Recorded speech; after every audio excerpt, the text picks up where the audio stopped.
Hello, hello, hello. Okay, so I have quite the topic today. And today I want to talk or touch on when we feel embarrassed and how we react to those things. And I think that most times we feel embarrassed when it comes down to financial situations. I think this is the biggest one that is well known throughout the world. And I kind of broke it down to have this little flow chart here. So we're going to go through that. So when we have money and then we have no money, there's emotions that are attached to that. Those emotions we are attaching to our identity. And I think the biggest thing that people are getting embarrassed of is that we're incapable.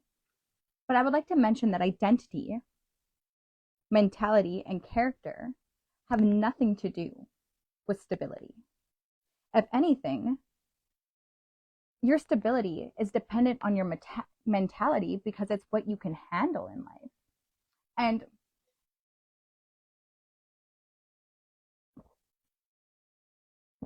because your identity is what you feel you're worth. Your stability is, can you pay your bills, your medications, do you have food, your basic necessities. But you're not going to have these if you identify yourself as unworthy of them. But your mentality, what you can handle, if your mentality is telling you that you're unworthy as your identity, then you're not going to have the stability. And your character is the roots of that. So if you're having issues, or you, okay, so the best example that I could give, I was at Superstore and I was buying, I don't even know, it was like $5. Anyway, so the person in front of me was having issues using his Scotiabank card. And like, I knew I had the money on my card. He had another card with him. I did not have another card. And so when I went to go pay, the transaction wasn't going through. Like, I knew I had the money. It just, there's something going on with the machine. I had the person from self checkout run over offering to pay. And then I also had people on the line who offered to pay. And in that very moment, I was so grateful because people were willing to help. But do you see, if I had a struggle with my mentality and thought that I was unworthy of help or that I'm too good for help, deep down there's like saying I'm too good for help would be, there's another underlying self-limiting belief in that. Like, I'm not good enough if I can't pay for my stuff. So it's like I'm unworthy of something. And sorry, one second here. So in those moments, I'm gonna be able to look like I'm grateful for the help, or I'm gonna come off as I am embarrassed of the help and ungrateful. Or another one could be that you expect it. And what I mean by expect it is, for instance, when I was at Tim Hortons, there was a gentleman, he was looking at the different tables, and like, just from his, I read energy. So he was waiting for someone to offer to buy him food. I bought him food, and I was just going to see if he said thank you or not. No, thank you. So in those moments, then we go into, am I being taken advantage of? And being taken advantage of can be associated with embarrassed. So in the moments when people are offering help, is our mentality in a position to be accepting of help? Are we in a position to be grateful so that we can reciprocate that when we're in a better position, when we don't need help, or that so we could pass it forward when somebody else needs help? Are we going to carry the self-limiting belief of I'm unworthy of this help, but I will take it, and then get into the lack mentality of, Mina, can you not? Thank you. Get into the lack mentality of,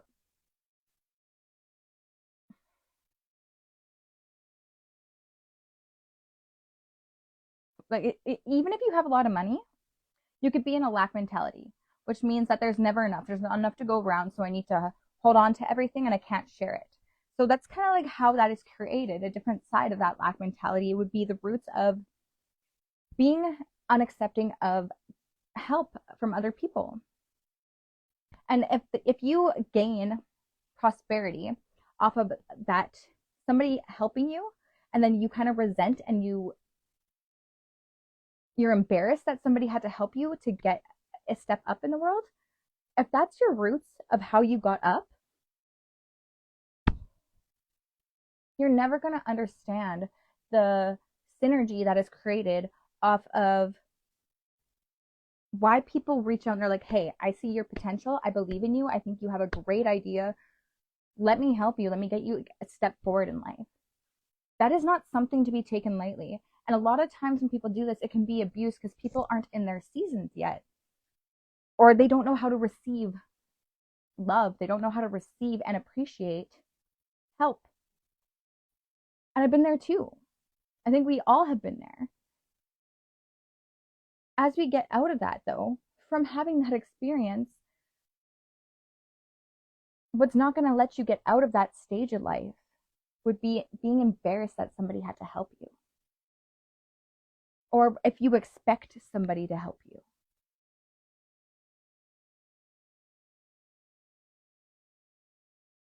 People want to help people who help themselves. And that's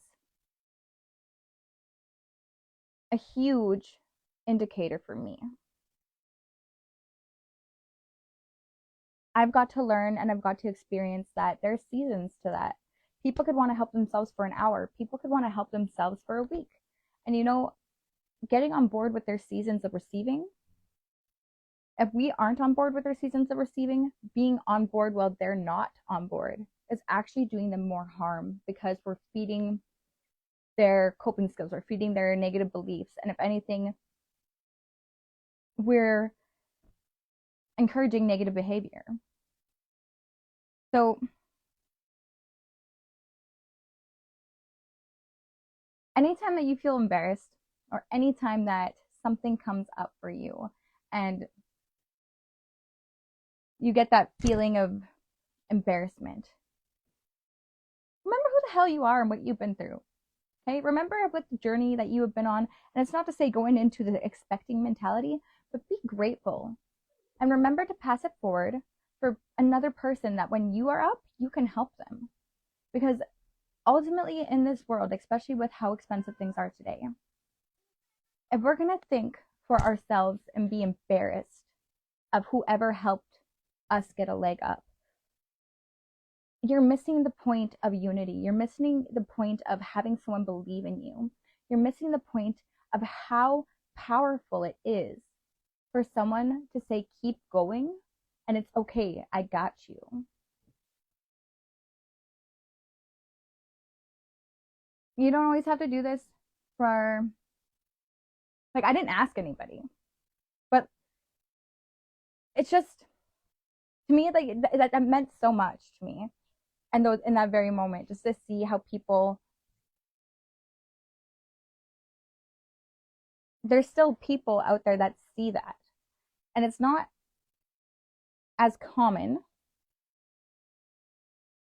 I'm more likely to feel like a stranger would help me than certain, I don't know how to explain it. Maybe I shouldn't say that. But that's okay.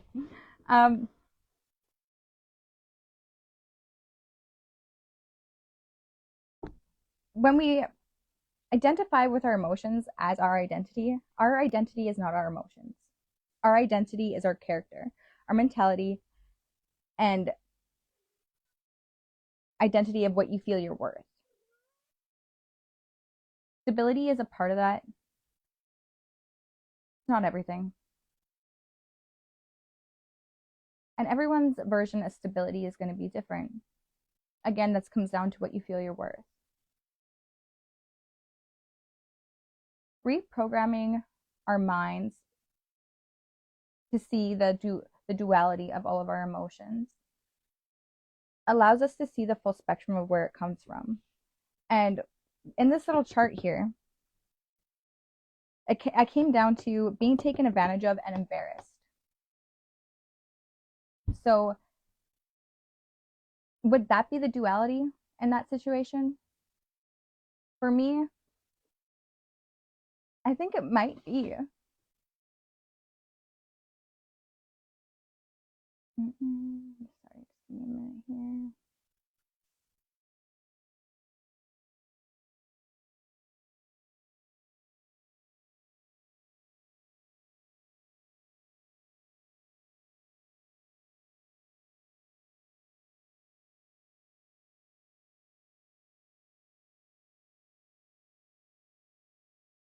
Yeah. Okay.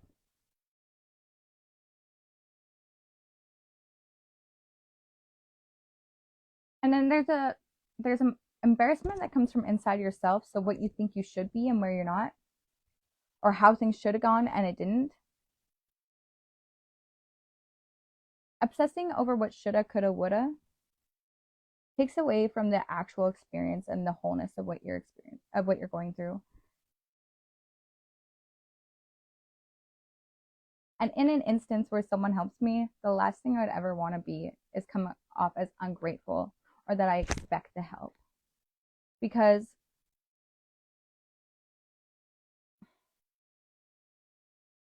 the message that you're conveying and what you take out of it is what you'll do to the next person.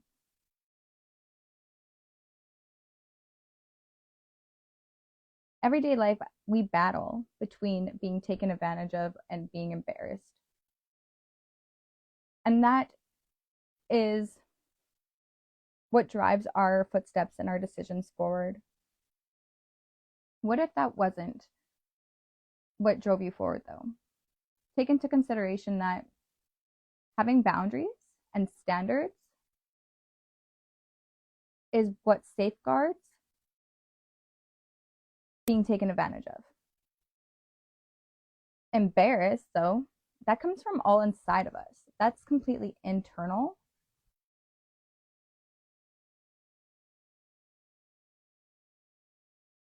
And comes from something external of what we think we're being perceived as, usually, or how we perceive ourselves. And would you perceive somebody? Ask yourself the question, would you perceive whatever you're embarrassed about? Would you perceive somebody like that if they were in your shoes? Maybe it's a mirror that we're supposed to look at ourselves and see the duality of it. Is that actually what we would think of someone else? Because if it's not, then don't even give it another minute of your attention. Just remember who you are and what you've been through, and this is just a season in your life. And don't get wrapped up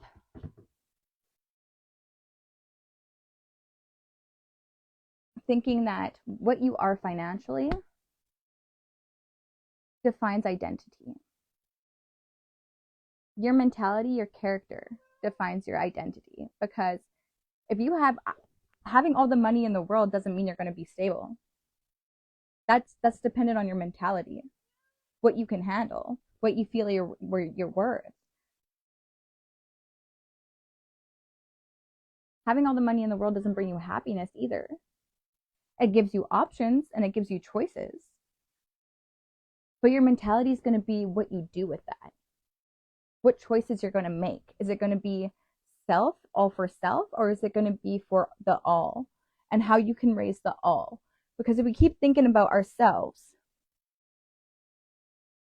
and yes, I mean, everything's expensive, so make sure your basic needs are covered 100%.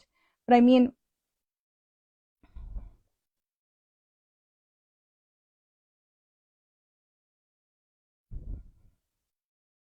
this is where power corruption comes into play.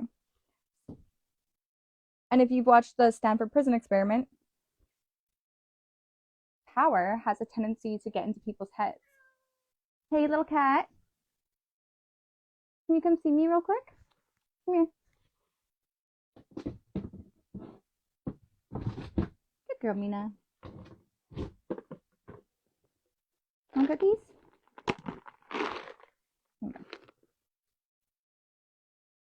Monkey, you want cookies?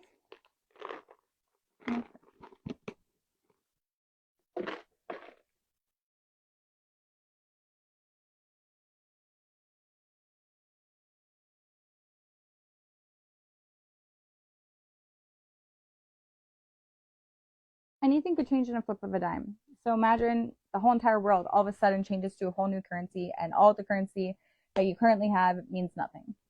So if your identity is going to shatter, your foundation is going to shatter on that, the hollow character, that's a very hollow identity to have. Money is a tool to see what you do with it, how you use it, how you create more so you can work smart, not hard.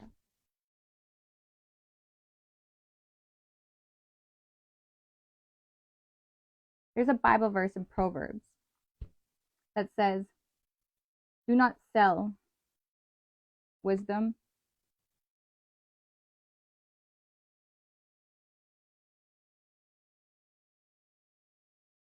over here. How is it go? Proverbs 3:23.